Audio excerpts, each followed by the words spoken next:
vous apprends rien si je vous dis que le monde du jeu vidéo a énormément évolué ces 30 dernières années. Et en vrai, 30 ans après, les jeux vidéo c'est banger. Il a pas tort. C'est répandu partout dans le monde, et malgré ça, c'est un phénomène qu'on pouvait pas stopper au moment de sa conception. Ils ont bien géré leur coup parce qu'ils ont compris que pour évoluer, fallait faire kiffer les jeunes. Parce que les jeunes c'est l'avenir. Et donc comme un virus qui se propage, il existe énormément de variantes de jeux vidéo différents comme par exemple les FPS, les RPG, les jeux d'action-adventure, les jeux de sport de course, les platformers et les jeux de survie et bien d'autres encore. Et parmi ces jeux-là, il y a une catégorie qui retient mon attention. Quand on y repense, les jeux de survie c'est pas mal. On drop dans une map avec beaucoup de choses dessus, tu penses être libre alors que toutes les inputs que tu fais ont déjà été imaginées pour faire quelque chose. Bon après il y a les détraqués de Minecraft qui veulent recréer la terre de A à Z dans le jeu, mais eux c'est un autre level. Mais si tu veux t'arrêter tout d'un coup dans l'histoire pour construire une maison, et bah les développeurs l'ont déjà anticipé. Il y a beaucoup de jeux de survie incontournables qui m'ont marqué et marqué des millions d'autres personnes, comme Minecraft bien évidemment, The Forest, Terraria, Subnautica, Raft ou encore Rust pour les connaisseurs. Mais comme vous l'avez vu dans le titre et la miniature, la vidéo traite du jeu Subnautica. Ce jeu oublié est tout simplement une pépite de 2018. J'aurais pu parler de Minecraft ou The Forest, mais ces jeux-là, on en a déjà beaucoup parlé sur YouTube et ça sert à rien d'en rajouter, mais Subnautica... Bon, à part The Great Review, il n'a pas beaucoup été mentionné par la communauté francophone. Si vous ne savez pas en quoi elle consiste, laissez-moi vous expliquer. Subnautica, c'est un jeu vidéo d'aventure et de survie sous-marine. Non seulement tu te retrouves seul sur une planète océanique extraterrestre après le crash de ton vaisseau spatial Aurora, mais ce jeu te donne aussi un sentiment de « Frérot, t'étais pas censé être là, tu peux t'en aller si tu veux. » Sauf que tu peux pas. Enfin pour l'instant, il est là le problème. Donc quand tu descends pour la première fois de ta capsule de sauvetage, t'es complètement submergé d'angoisse et d'inquiétude à cause du manque de protection et d'informations sur ce qui t'entoure. Tu découvres des créatures hyper bizarres qui font aussi des bruits stressants comme si l'ambiance dans laquelle t'étais n'était pas assez suffisante pour te rendre anxieux. Comme le jeu te le fait ressentir, t'es pas au bon endroit ni au bon moment. T'as comme une impression de déranger le vide. Le but principal de Subnautica est d'explorer les profondeurs mystérieuses de l'océan, découvrir de nouvelles espèces marines car 360 degrés autour de toi vivent des créatures complètement inconnues. Tu dois donc collecter des ressources pour survivre. Tu peux construire des habitats sous-marins, fabriquer des équipements et des véhicules pour t'aider dans ton exploration. À première vue dit comme ça a l'air d'être un jeu pacifique sans trop de danger. Mais des créatures hostiles et des environnements dangereux, c'est vraiment pas ce qui manque. Il faudrait être prudent et utiliser tes compétences pour survivre. Subnautica te donne sur un plateau d'argent une expérience immersive comme t'en as jamais vu avant, avec des graphismes magnifiques et une atmosphère captivante. C'est un jeu qui mélange exploration, survie et découverte, et qui te permet de plonger dans un monde sous-marin fascinant et rempli de mystères.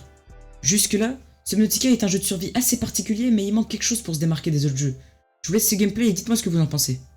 On peut déjà voir qu'il a 200 mètres de profondeur. Le fait que nous soyons profonds dans l'immensité obscure avec des sons anxiogènes toutes les 10 secondes, nous fait imaginer que le danger peut venir de partout. Et ce joueur n'en a pas fait exception. Il se demandait pourquoi il n'avait encore rien vu depuis quelques minutes. Ah là là, force à toi frérot. Are you... Bro, do I even have a... Are you serious?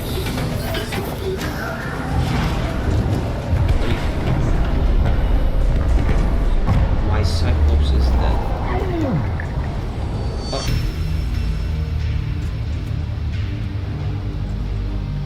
Ce joueur n'avait pas remarqué qu'il était entré dans la Dead Zone, un lieu avec absolument aucune forme de vie, du pur vide et du noir accompagné de bruits inquiétants et d'un petit camarade tout gentil voulant faire de vous une bonne connaissance. Ça, c'est un Léviathan pas comme les autres, parce que lui, c'est un fantôme.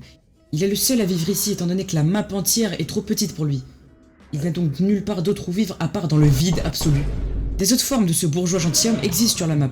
Simplement, ce sont des versions plus petites de lui qui sont appelées juvéniles. Ces versions font 67 mètres de long, de quoi bien vous faire entre 5 et 8 attaques cardiaques à la minute. Non. N'allez donc pas croire que vous avez tué l'un d'entre eux avec votre gentil couteau. Si vous entrez dans la Dead Zone, que ce soit par erreur ou non, il faut seulement 1 minute 30 pour que ce Léviathan fantôme adulte de 107 mètres de long ramène ses 2 autres sahabs pour vous charger dessus. Okay. Donc si vous jouez naïvement au jeu et que vous entendez une voix qui vous dit « Warning, entering ecological dead zone », le mieux pour vous est de faire une rotation de 180 degrés, d'activer le turbo boost à vos véhicules dans la seconde qui suit si vous tenez ne serait-ce qu'un petit peu à la vie. Bref, Subnautica sait te faire ressentir les émotions qu'il a envie que tu ressentes. Chaque fois que tu t'aventures sous l'eau, tu es vulnérable à tout. Tu plonges dans ce que tu penses connaître, mais tout est complètement inconnu. Tu entends donc plein de bruits bizarres, mais qui te donnent l'impression qu'ils sont normaux dans cet écosystème. Donc pendant que tu faisais ta survie pour essayer de trouver des minerais rares en profondeur, T'entends un gros bruit strident d'une créature au loin qui te pète les oreilles pour t'informer que t'es sur le territoire de quelqu'un à qui tu devrais pas être sur son territoire. Puis tu flippes un peu, mais comme t'es un bonhomme qui a peur de rien, tu décides de te retourner pour regarder ce qui se passe. Et puis tu rencontres ce genre de truc qui te veut forcément du mal et qui pourrait te tuer à tout instant en un seul coup et te faire perdre la moitié de ton stuff. Mais ce genre de choses, c'est normal dans Subnautica. C'est pour ça que lorsque t'as pris pas mal de ressources, tu te craftes une armure solide et multifonction. Tu peux maintenant fourrer des gros minerais ou fourrer des gros léviathans, c'est comme tu veux.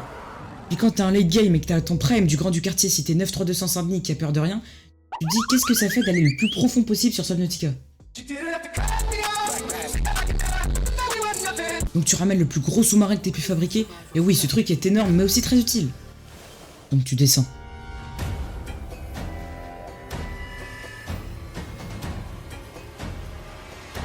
T'es tellement profond que tu ne vois plus aucune lumière.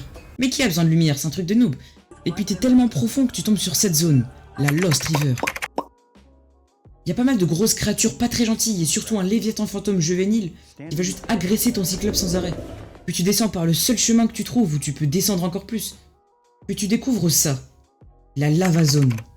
Maintenant t'es soit très content d'avoir trouvé un nouvel endroit et pouvoir faire plein de trucs, soit tu comprends pas trop ce que tu fous ici et t'as juste envie de rentrer. Mais c'est trop tard pour rentrer, t'es entre 900 et 1100 mètres de profondeur. Toi qui croyais qu'après 500 mètres c'était juste du vide, tu découvres l'autre moitié du jeu. Tu découvres des léviathans 5 fois plus puissants, comme si c'était pas assez, qui agressent encore plus fort ton cyclope, et tu te dis que c'était peut-être une mauvaise idée, mais c'est forcément ici la suite du jeu. Donc tu fais ce que tu penses être bon, et pendant que tu pensais juste être profond, avoir découvert une nouvelle zone, tu tombes accidentellement dans la fin du jeu. Enfin, accidentellement, c'est un grand mot, parce qu'après tout le chemin que t'as fait, tu te doutais de quelque chose. Et sinon, bah, c'est de la pure découverte, et dans les deux cas, t'as en face de toi une complète autre phase du jeu que tu ignorais complètement.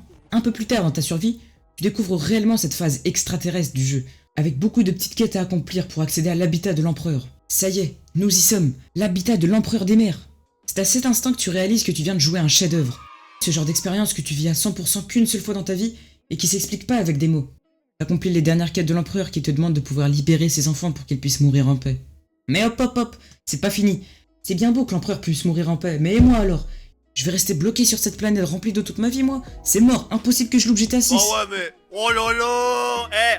Gunner, un petit screen. Tu retournes dans ta base, et maintenant la vraie quête ultime, construire une fusée pour dégager de cette planète de fous furieux. Parce que c'est le but depuis le début de ta survie. Tu t'es craché de ton gros vaisseau spatial qui faisait Paris-Dakar, maintenant tu veux retourner à Dakar. Bah oui, c'est des fous eux. Tu m'as pris pour un baloul ou quoi? Moi j'ai payé mon billet, bah la tête d'OM que je vais construire une fusée pour aller à Dakar. Sauf que, la fusée ça coûte un petit peu cher. Faut bien charbonner pour récupérer toutes les ressources. Donc tu passes les 3 prochaines heures à récupérer plein de ressources et maintenant ça y est, tu peux enfin construire la fusée et... T'as récupéré tout ça juste pour construire la plateforme de la fusée. Il te manque encore 5 fois les ressources que tu viens de récupérer pour faire une fusée. Et ouais, ça coûte cher pour aller à Dakar. Maintenant que t'as récupéré toutes les ressources rares dans des endroits dangereux, t'as une fusée fonctionnelle. Pendant ton envol, tu peux aussi laisser une capsule avec un peu de stuff et un mot pour laisser une trace de ton passage sur la planète 4546B à un autre joueur de Subnautica. Maintenant tu peux sauvegarder et quitter ce monde parce que t'y retourneras plus jamais et il te restera que des bons souvenirs.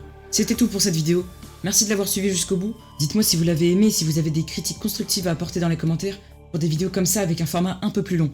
Au revoir.